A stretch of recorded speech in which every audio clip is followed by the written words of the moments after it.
नमस्कार दोस्तों, मैं आचार्य वसुधा हार्दिक अभिनंदन करती हूँ आप सभी का आपके अपने YouTube चैनल गुरु सप्तऋषि ज्योतिष शिक्षण संस्थान की ओर से। दोस्तों, आज के वीडियो में हम बात करेंगे साप्ताहिक राशिफल के बारे में।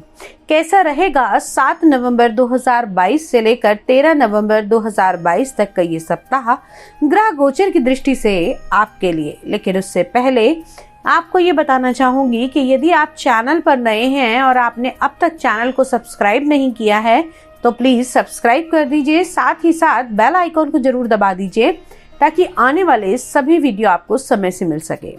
तो चलिए वीडियो की शुरुआत करते हैं। सबसे पहले बात कर लेते हैं इस सप्ताह में कौन कौन से विशेष व्रत पर्व और त्योहार आने वाले हैं।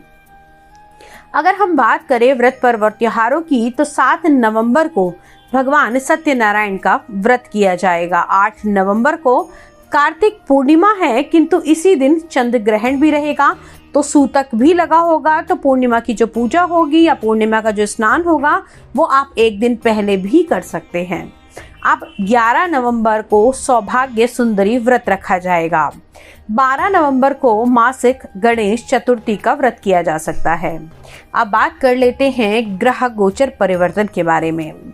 शुक्र राशि परिवर्तन करेंगे 11 नवंबर को और आएंगे अपनी स्वराशि से निकलकर वृश्चिक राशि में अपने शत्रु के घर में।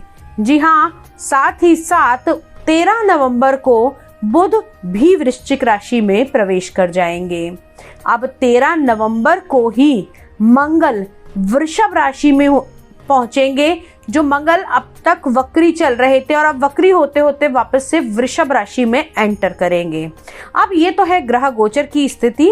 आइए जान लेते हैं आपकी लगन के अनुसार विशेष परिस्थितियां ग्रह गोचर की। आइए अब बात करते हैं तुला लगन वाले जातकों के बारे में। कैसा रहने वाला है ग्रह गोचर की दृष्टि से ये सप्ताह आपके लिए। सबसे पहले जान लेते हैं क्या रहेगी ग्रहों की स्थिति कुंडली में। तुला लगन की अगर हम बात करें तो आपके लगन में नीच के सूर्य विराजमान है, वहीं शुक्र स्वराशि के हैं और बना रहे हैं नीच भंग राजयोग। बुध विराजमान है तुला राशि में ही और केतु भी यहीं पर विराजमान है। अगर देखा जाए तो सप्ताह की शुरुआत में 4 ग्रहों की युति आपके लगन में बनी हुई है। शनि का गोचर चल रहा है आपकी कुंडली के 4th भाव में। देवगुरु बृहस्पति कुंडली के 6ठे भाव में विराजमान है। वहीं 7th भाव में चंद्रमा और राहु की युति चल रही है। मंगल का गोचर चल रहा है कुंडली के 9वें भाव में। अब साथ ही साथ इस सप्ताह में बदलाव भी आएंगे। मंगल भी राशि परिवर्तन करेंगे, शुक्र और बुध का भी राशि परिवर्तन होगा। चंद्रमा जो हर 2.25 दिन में राशि परिवर्तन करते ही रहते हैं। तो आइए अब जान लेते हैं कि इस राशि परिवर्तन का और इस ग्रह गोचर का आपके जीवन पर क्या प्रभाव पड़ने वाला है। सबसे पहले अगर हम बात करें तुला राशि वाले जातकों के लिए तो इस सप्ताह में आपको कुछ नई अनुभूतियां होंगी। इस सप्ताह में अगर आप अपनी जमीन से जुड़ा हुआ कुछ भी सोच रहे थे और वो पूरा नहीं हो रहा था या फिर कोई किसी प्रकार का झंझट या अटकल या किसी प्रकार का विवाद अटका हुआ था तो वो यहाँ से आपको समाप्त होता हुआ दिखाई देगा। लेकिन ध्यान देने वाली बात यह है कि इस सप्ताह में आपको अपने खर्चों पर थोड़ा सा संयम रखने की आवश्यकता है।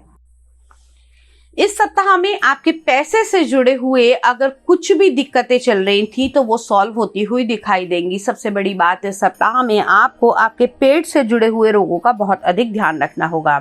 अगर आप अपने व्यवसाय में कुछ चेंजेस लाना चाहते हैं, बिजनेस को एक्सपेंड करना चाहते हैं या फिर आप लोग बड़े लंबे समय से किसी प्रोजेक्ट को शुरू करना चाह रहे थे तो आपको इस सप्ताह में वो अपॉर्चुनिटी मिलेगी और साथ ही साथ आप वो व्यवसाय शुरू भी कर पाएंगे। हाँ, अगर पैसे के कारण कुछ अटकलें आ रही थी, लोन पास नहीं हो रहा था, कोई आपको इन्वेस्टर नहीं मिल रहा था तो उसके मिलने की संभावनाएं इस सप्ताह में बनती हुई दिखाई देती हैं। साथ ही साथ अगर हम बात करें कि इस सप्ताह में आप कुछ नई फिक्स एसेट बना सकते हैं। हमने कहा कि आपको खर्चों से बचना होगा, लेकिन वो खर्चे आप कर सकते हैं जो आपके फ्यूचर के लिए बेस्ट रहे, यानी कि आप किसी प्रकार का इन्वेस्टमेंट इस समय में कर सकते हैं।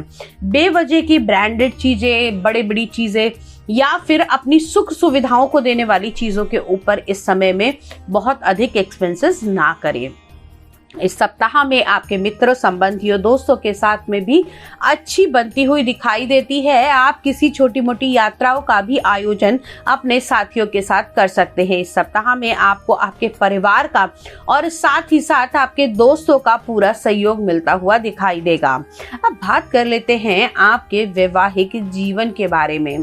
तो दोस्तों, आपके सप्तम भाव में यानी कि विवाह के स्थान में चंद्रमा राहु की युति चल रही है। यहीं पर ग्रहण योग भी बनेगा और साथ ही साथ ग्रहण का भारी असर आपके दाम्पत्य जीवन पर देखने को पड़ सकता है। इस सप्ताह में आप लोगों को आपके काम के और आपके दाम्पत्य जीवन को लेकर कुछ सावधानियां बरतनी होगी। आपको आपस में संबंधों को बहुत अच्छा बनाना होगा।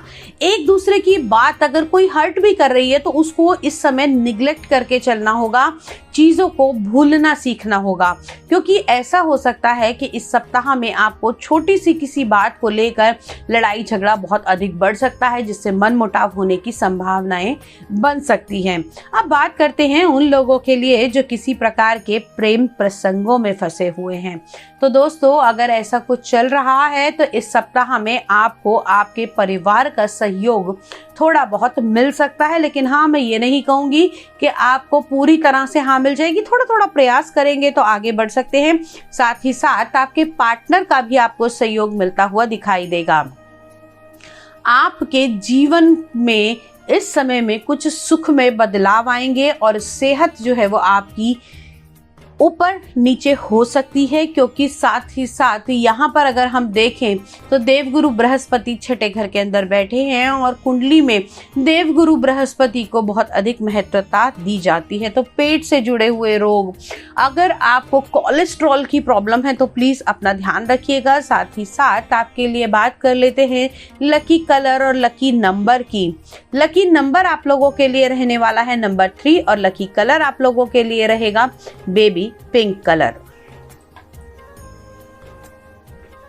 ये तो थी ओवरऑल गणना इस समय कुंडली के अनुसार। यदि आप अपनी कुंडली का व्यक्तिगत रूप से विश्लेषण कराना चाहते हैं, घर या फैक्ट्री का वास्तु कराना चाहते हैं, एस्ट्रोलॉजी, टैरो कार्ड रीडिंग या न्यूमरोलॉजी को सीखना चाहते हैं, तो गुरु सप्तऋषि ज्योतिष शिक्षण संस्थान आपका बहुत बहुत स्वागत करता है। बस फोन उठाइए, नंबर लगाइए और अपॉइंटमेंट बुक कर दीजिए।